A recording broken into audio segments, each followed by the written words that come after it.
Good afternoon, class.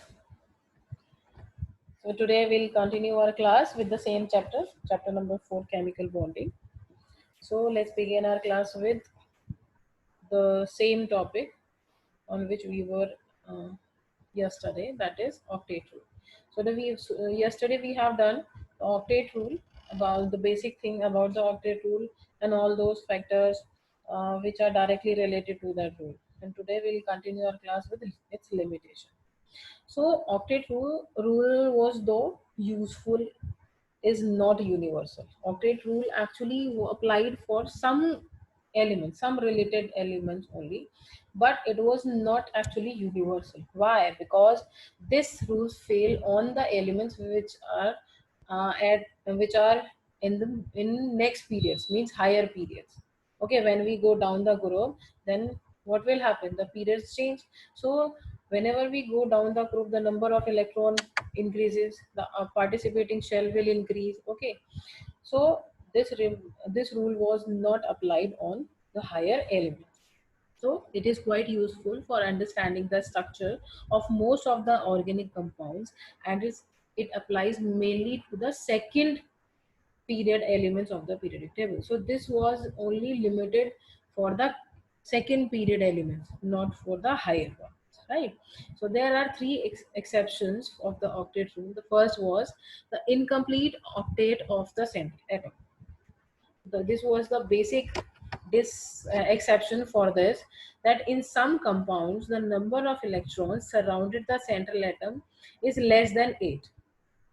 This is especially in case of elements having less than 4 valency electron. For example, LiCl. So what will happen? Li has one electron, chlorine need one electron, so they just bond together and form a compound LiCl. So where this octet rule is followed by here, because here we are following the diode rule. Okay, only two electrons are participating in the bond formation. So here Li, Be and boron has 1, 2, 3 valency electron only. So some of such compounds are exception. For example, aluminium chloride and this BF3. Second exception was odd electron molecule. Odd electron molecules means in molecules with an odd number of electrons, like nitric acid, nitrogen oxide and nitrogen dioxide. Okay, so what will happen? The octet rule is not satisfied for all elements. Here nitrogen is bonded with two bonds with oxygen, but still it has one electron vacant, one electron unpaired with it. Okay, so what is there? There is valency. Okay, so they whenever the odd electron molecules are there, so the octet rule does not satisfy those elements, does not satisfy the conditions of those elements. Okay, even after bonding, the electrons are left unpaired. The expanded octet, the elements in beyond the third periodic table, whenever we go down the group to the next periodic table, the third periodic table, third period of the periodic table, then what will happen? Apart of 3s and 3p, 3d orbital also available for bonding. This means that we require 10 electrons to fill this d orbital. Then what will happen? In a number of compound, these elements, there are more than 8 valency electron around the central atom. This in turns expands the octet. Okay, whenever the number of electron increases, what will happen? The octet will expand. For example, we have this SF6 here. So 12 electrons surround this central atom, right? So that is why this was an exception. Interestingly, sulfur also form many compounds in which octet would obey. We can't say that sulfur always form those compounds which do not follow octet rule. It has some compounds in exception in which octet rule is followed by it, obeyed by it. Okay, for example, sulfur dichloride. Here, sulfur dichloride, sulfur is connected with 2 chlorine. Here, the means valency is satisfied and octet rule is there. 2, 2, 2, 2 plus means 8 electrons surrounds the central sulfur atom. Okay, so there are some drawbacks also of octet theory. What was that?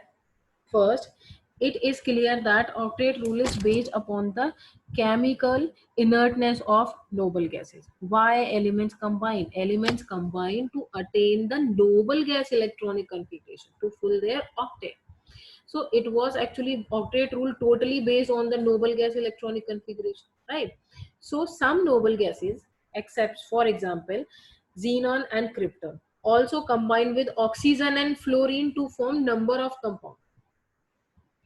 If we are saying that the noble gases has completely filled shell, then what is happening? Because they are following already the octet rule, they have 8 electrons in their outermost shell, but still some exceptions are there where xenon and krypton react with oxygen and fluorine and form further chloride. Even if these two gases are stable, these two gases are inert, how they can react with fluorine and oxygen? So that is an exception. Okay. Second, this theory does not account for the shape of the molecule. This theory tells us about how many electrons are participating, means how they are following the octet rule or not, how many electrons surrounds the central element. So they just not explain about the shape of the molecule. If they shows this sulfur dichloride like this, so this does not indicate that the shape of this molecule is like this only, that straightly they are connected with simple bond. No, it does not. It just can tell us about the bonds, type of bond, number of bonds, single bond, double bond and triple bond, but it does not explain about the structure or the shape of the molecule. Okay.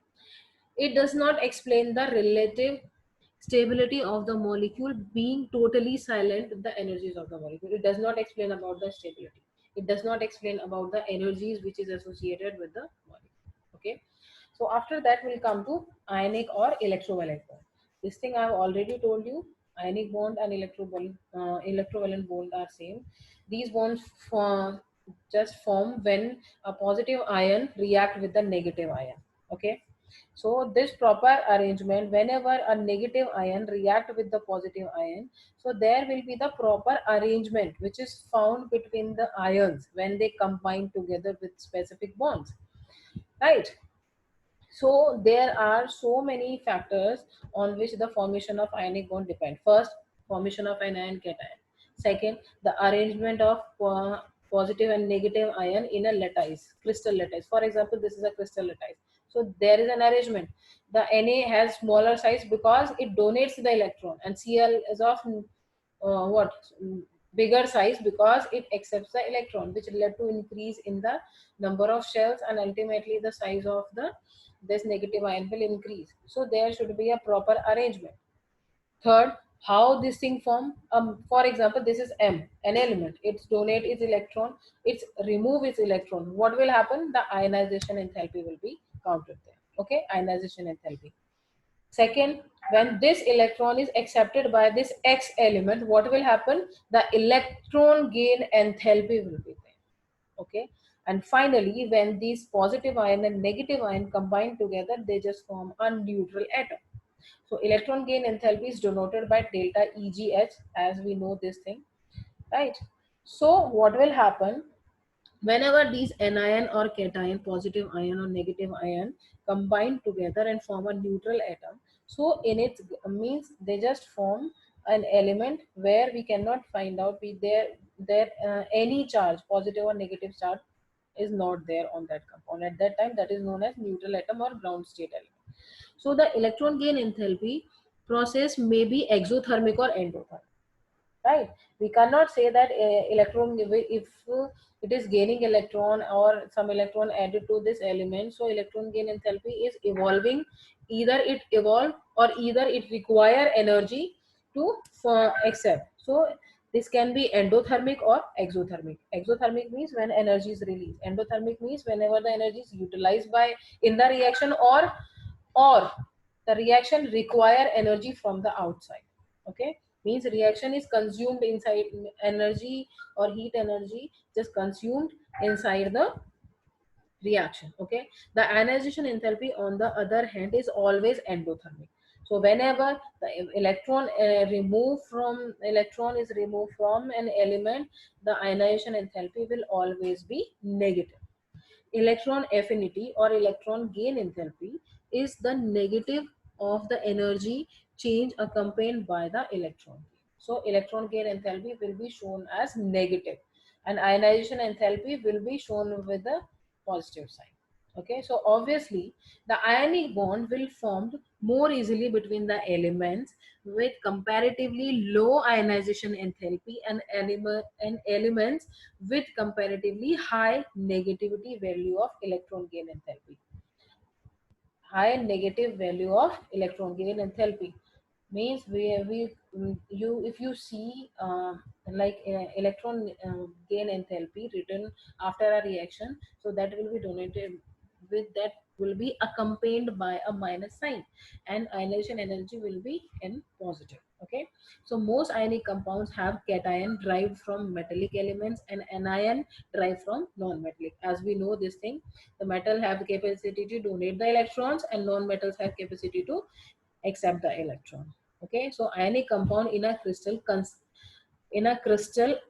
contains an orderly three-dimensional arrangement. This is the three-dimensional arrangement in which anions and cations are arranged in a proper systematic way by a Coulombic interaction energy. Okay, so these compounds crystallize in different crystal structures determined by the size of the ion, their packing arrangement and other factors. We cannot say that every time whenever anion and cation bond together they will form this cube like structure. No, it can be of any time. It can be of octahedral shape, it can be of triangular shape, it can be of tetragonal shape. So it just depends on the size of the ions and their packing arrangement, how they are arranging. Okay, how the bonds is formed between these anions and cations. So in ionic solids, the sum of electron gain enthalpy and the ionization enthalpy may be positive, but still the crystal structure gets stabilized due to the energy released in the formation of the crystal lattice. This thing will be clear to you with this question, that whenever a solid ionic solid is there, so there will be the sum total of, when we combine this electron gain enthalpy and ionization enthalpy, when we add these enthalpy, so it the energy which is like the which is released whenever the crystal lattice is formed, so there will be a difference between that energy, right? So for example, the ionization enthalpy of Na positive, when we are making the crystal of NaCl, so ionization enthalpy of Na positive whenever an ion is formed, so that is 495.8 kilojoule per mole, while the electron gain enthalpy for the charge of chlorine when it accepts the electron, that will be minus 348.7 kilojoule per mole. This thing I've told you, that electron gain enthalpy will be denoted by minus sign and as a ionization enthalpy will be positive. Okay, so whenever we just do the sum total, when we add these two, so what will happen?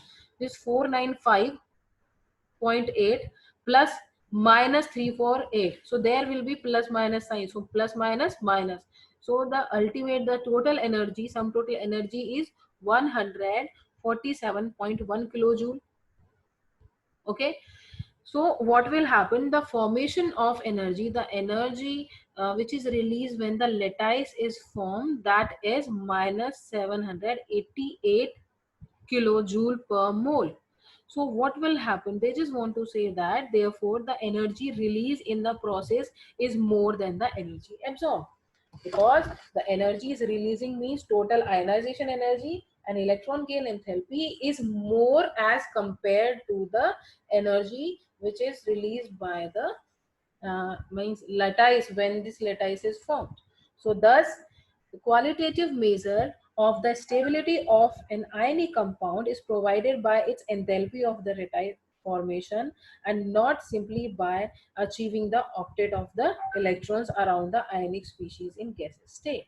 So there is a specific thing, if you want to qualitative measure, so that will be the stability of the ionic compound which is provided by the enthalpy of the lattice. Okay. So if we talk about, now we just find out a new word, that is lattice enthalpy. What is actually this lattice enthalpy? So lattice enthalpy of an ionic solid is defined as the energy required to complete separate 1 mole of solid ionic compound into the gaseous constituent ions. Got it?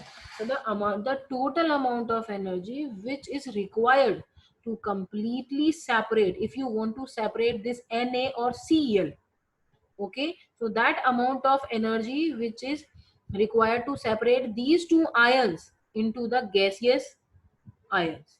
Got it? Whenever we combine Na, this is non-metal, chlorine is gas. So if you want to, this together they just form an ionic compound which is like crystalline form. So if you want, if you dissolve this thing and in a water, at that time what will happen? Na positive and NaCl will form, means gaseous ions will form, constituent ion will form. Then what, so the energy which is required to break that bond between the Na or Cl. Okay, so the lattice enthalpy for NaCl is 788 kilojoule per mole. This means that 788 kilojoule of the energy is required to separate 1 mole of NaCl, its mole Na positive, and 1 mole of Cl negative. Okay, and distance will be indefinite. Okay, it can be infinite, they just move apart of each other when we just give some this amount of energy to NaCl crystal. So this process involves both the attractive forces between the ions of the opposite charge and the repulsive force between the ion of the like charges. So the solid crystal being three-dimensional, it is not possible to calculate the lattice enthalpy directly from the interaction of the force of attraction and repulsion only. So there are so many other factors by which we calculate the energy of a solid crystal. It is not possibly calculate that we can just dissolve this thing in some solution and give this sort of energy and ion will get separated. No, there are some other factors which we have to keep in mind while we are doing this experiment to dissociate these ions Na positive and Cl negative. And first among all these things are, means these Na or Cl are held with a bond. Okay, this thing we know very clearly, that the ions whenever they combine together elements, they just form a bond between them. So we just know about the things which are related to the bonds, because if you want to say that melting point of water is 100 degrees Celsius, so was it is the energy which is required, 100 degrees Celsius is the energy which is required to break the bond between hydrogen and oxygen atom. It is the energy of that breaking of that bond. Okay, so whenever we are dissociating an element, whenever we are separating the ions, first we just have to know about the bond, about the like properties which are related to the bonds. So first is bone length. Here we just learn about the bone parameters. So first is bone length. What is bone length? Bone length is defined as the equilibrium distance between the nucleus of two bone atoms in the molecule. If you want to find out the bone length, so you just find out the distance from one nucleus to another nucleus, right? As we can see here. So the bone length are measured by spectroscope, X-ray, or diffraction techniques. So these are the techniques which we'll learn earlier in the next chapters, higher classes. So these are the techniques by we can find out the bone uh, length. Okay, so each atom of the bonded pair contribute to bone length. They both contribute to bone length. So if you want to find out, so we have to calculate the distance between two nucleuses of the elements. Okay, so in case of covalent bond, the constitution for each atom is called covalent radii or of the atom. So whenever the elements bonded with the covalent bond, at that time the bond length is named as this covalent radii. As we find out the atomic radii, ionic radii, so we used to find out with the same method. So whenever covalent bond is found, that radius is known as covalent radii. The covalent radius is measured approximately as the ratio of atoms core, atom core means nucleus, which in contact with with the core of adjacent atom in a bonding structure. Here core means nucleus means center, the center position of the element. So we are finding the distance of one core to another core. Okay, so the covalent radii is half of the distance between two similar atoms joined by the covalent bond in the same molecules. If you want to find out what covalent radii, then you have to measure the total distance, which is this here with this point to this. And if you want to find out the covalent radii, then you have to divide the total distance between the uh, by 2, as we used to find out the atomic radii or ionic radii when elements are bonded together. This is the same method.